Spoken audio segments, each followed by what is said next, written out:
Hey, it's Drybear. I'm sure you've been having a blast flying around outside of Hogwarts and in the world of Hogwarts Legacy. And to help enhance that experience, today we're going to walk through 18 things that I wish I knew sooner in Hogwarts Legacy, including tips, tricks, and everything in between. So let's get after it. As always, if you have any questions or comments for me, you'll find me live every day on twitch.tv/Drybear. Come by and say hi. And we'll start with one that you probably have a lot of visibility to, which is these puzzle doors inside of Hogwarts. If you're wanting to figure this out for yourself, go ahead and skip ahead to the next tip, as I'll just be going through how to figure these out and what the actual answer is. So these are puzzle doors that you'll find throughout Hogwarts. You'll come upon them and you can reveal the two-stage puzzle on the middle that has a center number and 3 extra circles on the outside. One, which gives you a basic number or a symbol, and then one that has a question mark or 2 question marks. To solve these, you need to find the 2 die that are nearby. One will have a single question mark on it and will pertain to the answer that is listed on the single question mark. And there is a second die always. There's always 2. The second question mark, double question mark die is nearby somewhere. So if you only see one, you'll have to look for the other one. I'll usually give you one for free just so you can look at it easily, but then you'll have to look around to see if you can find a second one in order to give in the second answer. At first, this seems rather complicated. This one was, I figured out naturally just by trial and error and figuring out what the symbols mean. It ended up being a lot more simple than I thought. So again, if you aren't looking for the answer, go ahead and skip ahead. But the answer is that these symbols represent numbers. This is actually 0, 1, 2, 3, 4, 5, 6, 7, 8, and 9, which is pretty cool because 8, 8-legged spider. Then you have, 1 for unicorn, the horn, 2 horns on the grap horn, 3 for the hydra. So they actually ended up making this match up pretty nicely. The 5-legged, dust monster up there. So they actually have this line up pretty nicely. So you know that the symbols then mean 0 through 9 as single digits. And the solution to the puzzle is that you need to get all 3 of these triangular corner pieces to add up to the center number. So if you're looking for 21, and you know that the horn is a 0, 1, 2, so 11 plus 2 would be 13, so you would need an answer here for that. You just need to enter in the answer correct for both die, and then you'll come down and touch the door. Keep in mind that the door will not automatically open even if you have the right answer. So just cycling through the die as you're near it won't give you the answer. You will have to get the die perfectly right and then come and tap the door, and then it'll open and give you the loot. The next tip is that you can use your control and force spells to create some really unique combinations in combat. So be very willing to experiment with the kind of encounters that you have. For example, if a troll slams his mace down onto you, can flipendo, or you can levioso it right back into his face. And someone that goes for any mob that has an attack or ability, you can actually just lift up their weapon or cause different effects on them. And if you do this, you'll cause extra damage or some status effect that allows you to do more damage to the target. In the case of Dugmogs, you can levioso when they put their tongue out, which will lift their tongue up in the air and make them vulnerable to attack. And same thing goes for there's large weapons coming out of any monster or enemy. You can use your force and your control spells to do some really cool things. The next tip is you actually have a very generous amount of invulnerability frames in the game. The 2 best ways to use invulnerability frames where you can activate an animation and not take damage are going to be throwing objects at targets and then using ancient magic. And so rather than just outwardly coming and using your throws or your ancient magic, I recommend using it as a defensive as well. So you can wait until someone is about to hit you so we can aggro these guys. And right before I get hit, I can actually throw, or I can throw ancient magic. And in the process, you can see the target that to my left was about to hit me. He ended up missing because we used a throw or we used ancient magic. So use this as a defensive as well as an offensive to take less damage in combat. The next tip is that you can change the time of day anytime that you want. By going to your map, if you're not in combat at all, you can actually just hit the wait button. This one isn't properly explained, but it ends up being utilized for some quests. You'll automatically sit on the ground. If you're wondering why you start a quest and you sit on the ground and stand up and it's a different time of day, it's actually using this wait feature because the quest requires it to be a specific time of day, but you're welcome to change that anytime you want. Just go to the map, open the map, and then hit the wait button down on the bottom. For PC, that's F. You can just activate this. You'll sit down on the ground and it'll go from night to day or day to night. if there's a specific time of day that you're looking for. The next tip is that you will periodically get assignments from professors that will give you unlocks for spells in the game. This is super useful. You'll want to do all of these. There are some that are, some of them are optional, some of them are primary, but a lot of these extra spells that you'll want in your spell book, you will end up picking these up by doing assignments from teachers. They will show up as a solid white quest. The main quest is gold or yellow. The solid white quests are usually secondary objectives, and then the gray ones that have the shield and the marker are the optional quests or the side quests. So look out for these actual assignments from professors. You'll see a spell listed on the bottom of it that'll show you that you'll unlock a spell, and in some cases you may need that spell for puzzles or for story progression. Next tip is to take full advantage of the eyeball chests in the game. They are actually the highest single source of currency of gold that you can find in the entire game. They give you 500 for every single one that you unlock, and they're super valuable, so anytime you see one, you're gonna wanna pick it up. But they have a trick. If you walk up to them and they see you walk up, they'll give you that mean mug and prevent you from opening it. So the trick is that they need to not see you approach. So wait until they go and drop their guard and they're all looking at you, or they go to asleep. Then you can do the disillusionment charm, which you will unlock through the story progression quite early on. Activate stealth, and then you can walk up to the chest without it noticing, activate it, and get your 500 gold. The next tip is to use your Protego to create opportunities for yourself.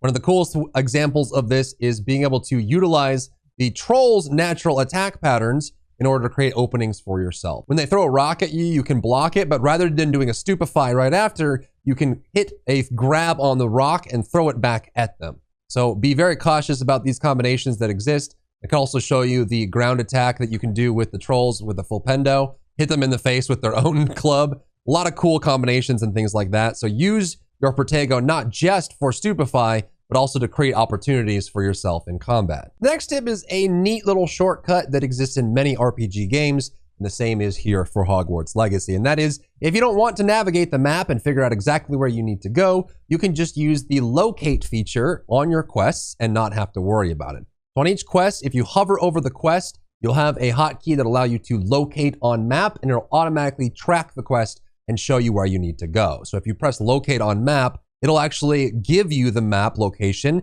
take you to the spot, and then you can mark it and give that actual spot. You can just put your own marker there if you want, and then you can just teleport to whatever's nearby. So some people, if they don't feel like they want to navigate, you can just actually, every time you want to do a quest, hit locate on map on the quest, use a flue flame that's nearby or fly there, and never have to worry about figuring out your location if you don't want to. As you progress through the story, you'll also get Alohomora, which allows you to unlock locks.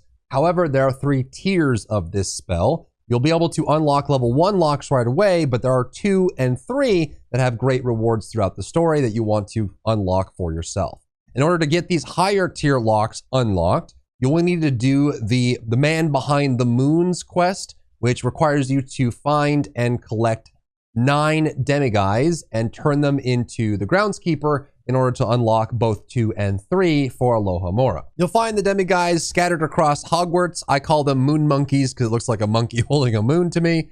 But you collect these only at night. If you walk up to a demiguise and you can't collect it, just use the wait feature that we mentioned so that you can just hit the wait button on the map, take it to nighttime, and then you'll be able to collect the demiguise. And once you have 9 of them, give them back to the groundskeeper and you will be able to unlock all 3 tiers of Alohomora. The next tip is to take advantage of the dodge roll teleport. Of course, you're able to play whichever way that you want, and you can make the gameplay however it is that you would like. But one that I recommend is picking up Swift, which is holding down the dodge roll allows you to teleport. It's fully controllable. You have some iframes when you're moving through it, and it makes combat a lot more interesting because when you have spells, for example, like if you're using close-up spells like Incendio, so if you have Incendio under your bar, you hold your roll, which allows you to teleport. You can even fully control this. It's depending on what platform you're on. It's a little bit harder on controller, but you can change the direction of it. But you can use this to avoid attacks, especially big AoEs like from trolls.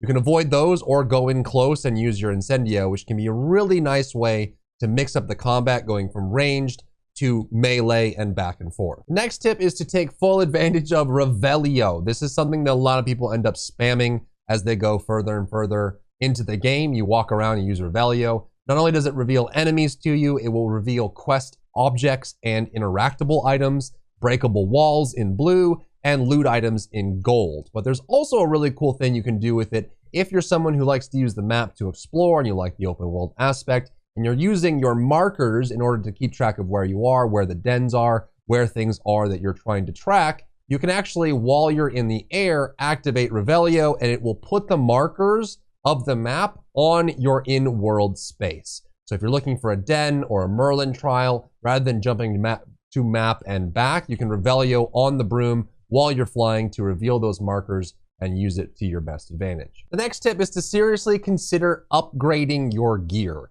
I've seen many people just take whatever gear has the highest stats on it. You bring up your gear and you put on whatever drops that you get. However, you do get significant advantages from upgrading your gear. The first of which is that you'll get dual stats on it. So when a piece of gear drops, it will have a rarity, a required level, and then it'll roll either a defense or offense stat on it. It can't have both when it drops. However, if you upgrade your gear, you can add the opposite stat in a lower value. And you do this by using the loom in the room of requirement. I have a full room of requirement guide that I'll link down in the description if you want to watch. But you go to the loom and you can interact and you can level these up. You use this with magical beast materials, but as you upgrade, you increase the base stat on it, but then you add in additional stats to it. And the higher the rarity, the more valuable this can become. But you can end up making a piece of gear significantly better than gear of a higher level just by upgrading it. And your upgrade tiers are listed here. You can also unlock and add traits to your gear, which you'll find throughout the world and through quests. The level of the trait slot prohibits which one you can put on it. And you can actually stack these as much as you want. You can put them all on a spell that you like using a lot and make it super strong. Speaking of gear, you can also change the appearance of your gear anytime that you want. So rather than going to your gear selection here, you can actually just hover over the piece of gear and hit the button for change appearance. And what's cool about this is you will unlock unique appearances through outside means like linking your account or pre-orders. You also unlock some through challenges and through unique events. On top of that, you will also, once you get an appearance to drop for you, like an item, any kind of item, you will permanently unlock that appearance for the rest of the game. So by seeing every type of one type of armor, you can then freely sell all the gear that you have as much as you want, because the appearance of that piece of gear, if there's like a specific outfit you like that you wanted to keep or keep using, you can actually get that and keep it even if you sell the gear afterwards. The next tip on the topic of appearance, you could also change your appearance whenever you want. In Hogsmeade, there is a shop, Madam Snelling's.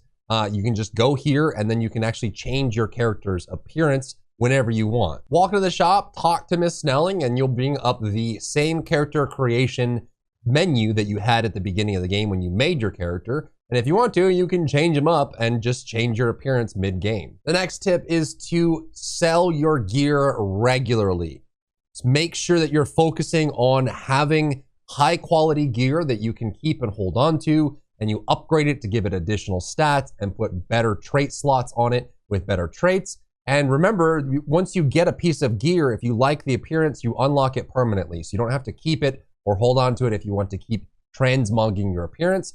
And because your gear inventory is limited until you unlock more Merlin trials throughout the game, it is very good to just periodically, after every quest or every 2 quests, just come to a vendor, sell all the gear you're not using, keep that inventory light so that you are not running into the maximum inventory while you're playing. The next tip is to save your gold for unlocking permanent unlocks for your room of requirement and your crafting capabilities. You can obviously go and buy whatever it is you want from vendors and keep yourself stocked up, but I recommend at least getting some of the permanent unlocks that make you more self-sufficient. Going to Tomes and Scrolls allows you to go and buy all kinds of potting tables, alchemy tables, and unique unlocks for your vivariums, as well as just random drops that help you become stronger and better. You can also go into the 2 plant shops. The one on the left here is going to be the Magic Neep. You can get seeds for special plants. You can also go up to Dogweed and Death Cap up here, which will allow you to get the offensive plants, which you can plant in your own room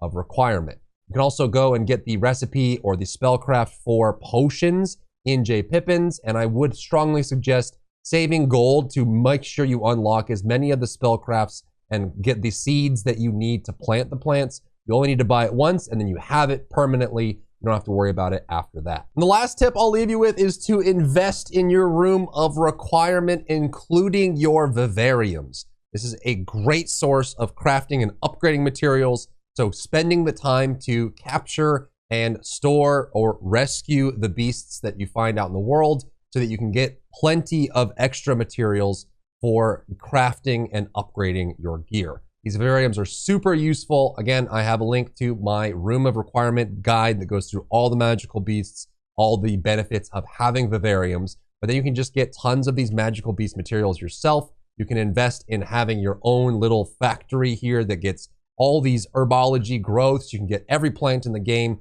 growing here in your own room of requirement. You can have all kinds of materials, crafting stations. It gets super easy if you can just come back to your room of requirement, gather, harvest, get everything stacked up, and then you go right back out after identifying gear. Your room of requirement is insanely, insanely good. And that's what I have for you today. I hope you're enjoying the game. I hope these tips have helped you in your experience in Hogwarts Legacy. As always, if you have any questions or comments for me, you'll find me live every day on twitch.tv/Drybear. Come by and say hi. And if you liked the video, please leave a like down below. It helps me out a bunch. If you enjoyed yourself today, leave a like down below. You can support me and my work on Patreon and view Patreon exclusive content, link in the description. Thank you so much for tuning in, and I'll see you in the next one.